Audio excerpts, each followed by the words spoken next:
à toutes et à tous l'équipe, j'espère que vous allez bien. Pour cette nouvelle vidéo, on se retrouve pour une présentation complète du Tour de France 2026, présentation du profil de chacune des étapes, présentation des favoris. On va regarder toutes les informations exclusives sur le Tour de France et également le palmarès. Pour l'année précédente, en 2025, on avait d'ailleurs fait les premières vidéos présentation en début mai, vers le 12-15 mai. Là, on est un peu plus tard, vers le 23 mai, mais on est toujours bien sûr à l'avance de cette échéance. On aura une playlist, bien sûr, Tour de France 2026, où vous pourrez retrouver toutes les vidéos présentations ainsi que les présentations d'étapes et résumés lors du Tour de France officiel. Pour vous résumer un petit peu comment ça va se passer, donc avant le Tour de France, avant le départ officiel, il y aura 4-5 vidéos présentation des coureurs, des équipes, des favoris, des mises à jour régulières. Et ensuite, pendant la compétition, intégrale Tour de France, présentation de chacune des étapes la veille, avec présentation du profil, des favoris pour l'étape, de tout ce qui pourrait se passer dans l'étape, tous les classements envisageables, meilleur grimpeur, meilleur sprinter, maillot jaune, tout ça. Et ensuite, résumé après chacune des étapes. C'est ce qu'on fait également pendant le Tour d'Italie, donc n'hésitez pas à aller voir ce qu'on fait en ce moment, ça vous permettra de savoir. Donc voilà, pour cette petite aparté. Donc ce Tour de France 2026 sera caractérisé par un départ à l'étranger, en l'occurrence en Espagne, à Barcelone, en Catalogne, et on ira très peu dans le nord de la France, le nord-ouest bien délaissé, ainsi que la côte atlantique bien délaissée. Voilà, c'est un Tour de France qui fait pas vraiment le Tour de la France, mais ça avait fait polémique certaines années, mais on est vraiment dans cette configuration en tout cas. Donc départ en Espagne à Barcelone, il y aura 3 jours en Espagne, un peu comme le Tour d'Italie, on a eu 3 jours en Bulgarie cette année. Les départs à l'étranger, c'est assez populaire parce que ça fait pas mal de publicité, quoi. D'ailleurs, pour parler de cette première étape entre Barcelone Forum et la Barcelone Côte du Stade Olympique, pour ceux qui ont eu la chance de se rendre au Stade Olympique, c'est tout en haut de la ville de Barcelone. Vous voyez toute la côte, c'est magnifique. J'y suis allé quand le stade de Barcelone était en réparation. Tous les matchs de foot étaient délocalisés au Stade Olympique qui avait servi au JO il y a déjà pas mal d'années. En tout cas, c'est magnifique pour la vue s'il fait beau. Sur ces 19,6 km de contre-la-montre, ça pourra vraiment être magnifique, hein. C'est un contre-la-montre par équipe, hein, à notifier. C'est pas un contre-la-montre individuel, mais le contre-la-montre par équipe qui s'est raréfié. Et bien, ça sera bien un contre-la-montre par équipe pour l'ouverture du Tour de France 2026 et l'attribution, vous l'avez compris, du premier maillot jaune. Donc, le premier coureur qui franchira la ligne avec l'équipe qui aura été la plus rapide, ça sera lui le maillot jaune. Donc, voilà, on pourra avoir une petite surprise, pourquoi pas. Donc, 19,6 km de contre-la-montre par équipe pour attribuer le premier maillot jaune et qu'on ait le premier vainqueur d'étape. Ça sera une équipe en l'occurrence, mais le premier coureur de l'équipe la plus rapide sera donc maillot jaune et en même temps vainqueur d'étape avec toute son équipe. Il y aura le Carrère des Liuls pour le point intermédiaire 1, la Sagrada Familia qui est, vous savez, cette magnifique cathédrale en plein milieu de Barcelone, en point intermédiaire numéro 2 pour suivre les avancées des équipes, les évolutions, le Spasek de Santa Madrona et donc la côte du Stade Olympique. C'est vraiment magnifique, mais ça va donner un peu de relief, c'est du 7% la côte du Stade Olympique, hein.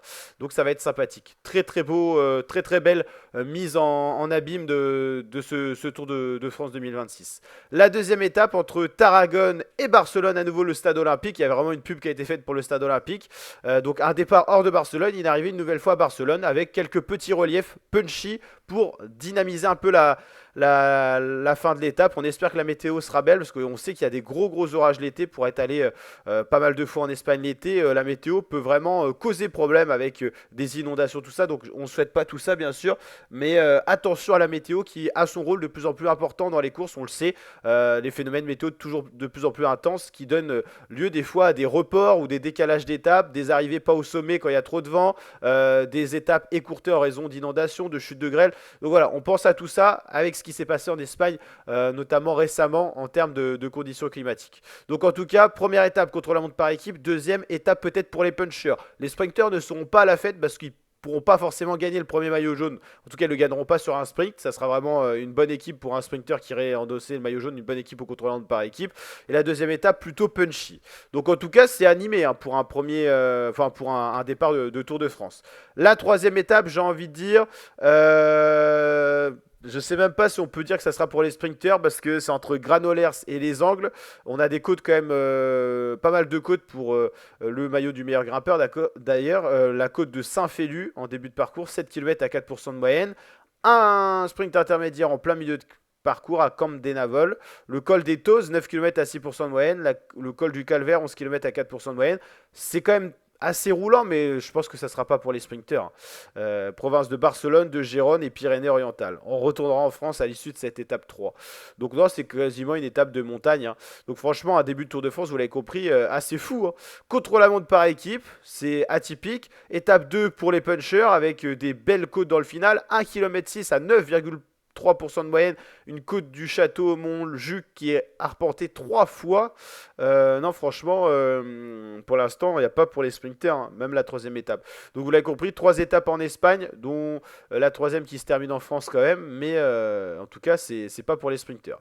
Quatrième étape, étape de type accidenté avec pas mal de cols, le col du Bédot, le col du Paradis, le col de Coudon, le col de Montségur. Franchement, 180 km assez fou entre Carcassonne et Foix. C'est une étape un peu de transition peut-être pour les échappés, les baroudeurs, mais en tout cas, un début de Tour de France atypique, vous l'aurez compris. Bon, les arrivées à Pau, ça sent le sprint. Voilà peut-être le premier sprint de ce Tour de France. Il faudra quand même attendre l'étape 5 pour les sprinteurs entre Lannemezan et Pau. Lannemezan et Pau, 158,3 km. Étape assez courte au final. Hautes-Pyrénées, Gers et Pyrénées-Atlantiques. Ça sera la première opportunité pour les sprinteurs. Donc il faudra quand même attendre la 5e étape. Et il y aura une belle côte dans le final. La côte de Balex, 1 km à 8% de moyenne. Donc pour les seuls points de la montagne attribués dans la journée. Donc vous le voyez, c'est quand même un Tour de France assez atypique en termes de départ. Pau, Gavarnie, Gèdre, à nouveau de la montagne, très tôt. C'est rare d'avoir de la montagne en première semaine de Tour de France. En tout cas, on aura à la fois le col du Tourmalet, le col d'Aspin et le col de Mauvezin. Dans la même étape, à la 6e étape, c'est vraiment une entrée en matière rapide. Donc pour résumer cette étape, donc qui sera l'étape 6, vous l'avez compris, la veille, première étape de sprint, et dès le lendemain, on est sur de la montagne. Il y a la côte de Lougru, 1,9 km à 7% de moyenne, peut-être pour dessiner l'échappée dans le début d'étape, le sprint intermédiaire qui survient rapidement, la côte de Mauvezin, 3 km à 6% de moyenne. Le col d'Aspin, là on peut considérer ça vraiment comme un beau morceau en première catégorie, 12 km à 6% de moyenne. Le mythique Tourmalet, dès la première semaine de course, on sera déjà dans les Pyrénées, 17 km à 7% de moyenne. Et l'arrivée à Gavarnie-Cèdre, 18 km à 3% de moyenne, donc un col plutôt roulant, qui donnera peut-être pas lieu à de grosses attaques, pas assez de pourcentage. Par contre, le Tourmalet, on pourrait déjà avoir les attaques dès le Tourmalet. 7e étape, Agmo-Bordeaux, cette fois c'est à nouveau un sprint. Étape 5, étape 7 à noter pour les sprinteurs. À mon avis, ils vont les noter sur le roadbook parce qu'il n'y en aura pas beaucoup en première semaine des étapes de sprint. Donc celle-là, c'est du tout plat. Il y a une petite côte mais insignifiante pour les sprinteurs. Donc là, deuxième opportunité pour les purs sprinteurs. Ça sera le vendredi 10 juillet. Le samedi, Périgueux-Bergerac, à nouveau pour les sprinteurs, troisième opportunité pour les sprinteurs. À noter que quand on a un départ à l'étranger, je ne vous l'ai pas dit, mais le départ du Tour se fait un vendredi. Donc en fait, vous avez un premier week-end et ensuite vous avez 3 semaines de course. Et donc quand on a un départ à l'étranger, vous avez 3 journées de repos. En fait, vous faites... donc on va regarder le tout début, ça va être plus simple. Hop. Bah non, ah oui, si, non, c'est bien ça. Hop. Ah non, ça va être un... Non, c'est un départ le samedi, pardon. Ça peut être le vendredi, mais ça sera bien le samedi. Donc en l'occurrence, vous avez samedi, dimanche de course. La journée de repos qui sera... Ben non, il n'y aura pas de journée de repos. Alors, ah oui, c'est-à-dire qu'il n'y a pas de transfert. Et ben c'est pas comme le Giro. Donc autant pour moi, vous avez le premier week-end de course et ensuite on enchaîne sans journée de repos. Et ben ça, c'est ok. C'est pas comme le Tour d'Italie. D'accord, d'accord. Ok. Et donc la première journée de repos, voilà, repos dans le Cantal. Ok, donc on revient, on en était. On disait donc troisième opportunité pour les sprinters. Et ensuite l'étape 9 avant la journée de repos, Malmort-Ussel. Étape accidentée de 185 km. Ok, avec des successions de belles difficultés. Assez punchy parce qu'elles sont assez courtes. 2 km, 3 km, 4 km, 900 mètres. Mais en tout cas, ça laisse de belles possibilités. On aura certainement beaucoup de changements de maillot jaune avant que Pogacar prenne le maillot jaune dès le départ. Mais on devrait avoir beaucoup de changements de maillot jaune. Contre-la-montre par équipe. Donc là, ça va être une équipe qui va bien rouler. Mais on pourra avoir une surprise sur le maillot jaune. La deuxième étape pour les punchers. Peut-être déjà Pogacar, hein, parce que ça peut être un leader. Troisième étape, pour les baroudeurs, normalement, sur le papier. Quatrième étape, c'est très ouvert. Peut-être une échappée à nouveau. Cinquième étape, les sprinters. Première opportunité, on l'avait dit. Sixième étape, c'est de la montagne. 16e étape pour les sprinters. 8e étape pour les sprinters. Et la 9e, certainement pour les baroudeurs. Il y aura beaucoup d'opportunités, vous l'avez compris, dans le premier week-end et dans la première semaine pour les baroudeurs. Donc ça, c'est important. Donc première journée de repos, on repart d'Aurillac pour aller au Lioran, à nouveau de la montagne avec des successions de cols. Payrolles, Griffoul, Prat-du-Bouc, Côte de Murat, Puy-de-Marie, Fond de Serre, col de Perfus et aller arriver au Lioran, qui est une arrivée maintenant mythique, on peut le dire, au Tour de France. Étape 11, Vichy-Nevers pour les sprinters. Voilà, première opportunité de deuxième semaine de course pour les sprinters. Circuit Nevers-Manicourt, Chalon-sur-Saône, ça sera également pour les sprinters, l'arrivée à Chalon. Donc pour l'instant, ouais, deuxième semaine un peu plus calme que la première. En même temps, il faut faire fort pour faire plus fort que la première. Là, on a une étape assez ouverte. Dole-Belfort, c'est une étape accidentée. Il y a le ballon d'Alsace et avant le col des Croix. Mais ensuite, il y a pas mal de plaines en faux plat descendant. Donc on a du mal à croire en une explication entre favoris pour cette étape-là. Peut-être plus pour les baroudeurs ou voir des coureurs qui tenteront peut-être d'aller chercher le maillot jaune. Troisième week-end de course, donc le week-end de la deuxième semaine de course. Mulhouse, le Markstein, Fellering. On aura le Grand Ballon, le col du Page, le ballon d'Alsace à nouveau et le col du Hague. Une succession de difficultés avec une belle arrivée au sommet au Markstein, Fellering. 15e étape, ça sera pour le dimanche 19 juillet. On sera déjà bien avancé dans juillet. Champagnol, plateau de Solaison-Brison, 11 km à 9% de moyenne pour une nouvelle arrivée en altitude. Il y aura une belle succession de côtes dans le final, de cols plutôt. Le Salève, col de la Croisette, la côte du Mont et le plateau de Solaison. Journée de repos à nouveau, la dernière journée de repos, l'étape 16, contre-la-montre individuelle pour débuter la dernière semaine, la troisième semaine de course, 26 km entre Évian-les-Bains et Thonon-les-Bains avec 3 pointages intermédiaires et le pointage final. Il y a une belle côte, 9 km à 4% de moyenne, donc c'est pas un contre-la-montre tout plat comme on a pu connaître sur le Tour d'Italie de 42 km. D'ailleurs, un seul contre-la-montre cette année sur le Tour d'Italie, 2 sur le Tour de France. Étape 17, Chambéry-Voiron, 174,4 km. Ce sera normalement pour les sprinters, avec quand même un début d'étape assez vallonné, avec une succession de côtes de 4e et 3e catégorie. Voiron, Orsières, Merlette avec une étape avec des cols, une arrivée en altitude. Les profils sont pas très bien dessinés, on voit pas qu'il y a des cols, pourtant c'est bien une succession de cols. Étape 19, Gap Alpe d'Huez, arrivée mythique. Pareil, les profils sont pas très bien dessinés, on a l'impression que c'est une étape de plat alors qu'on est sur 13 km à 8% de moyenne pour l'Alpe d'Huez. Un Tour de France très montagneux, vous l'avez compris. Hein. Le Bourdoisan, à nouveau l'Alpe d'Huez avec des cols mythiques, le col de la Croix de Fer, le col du Galibier, le col du Télégraphe, le col de Sarenne.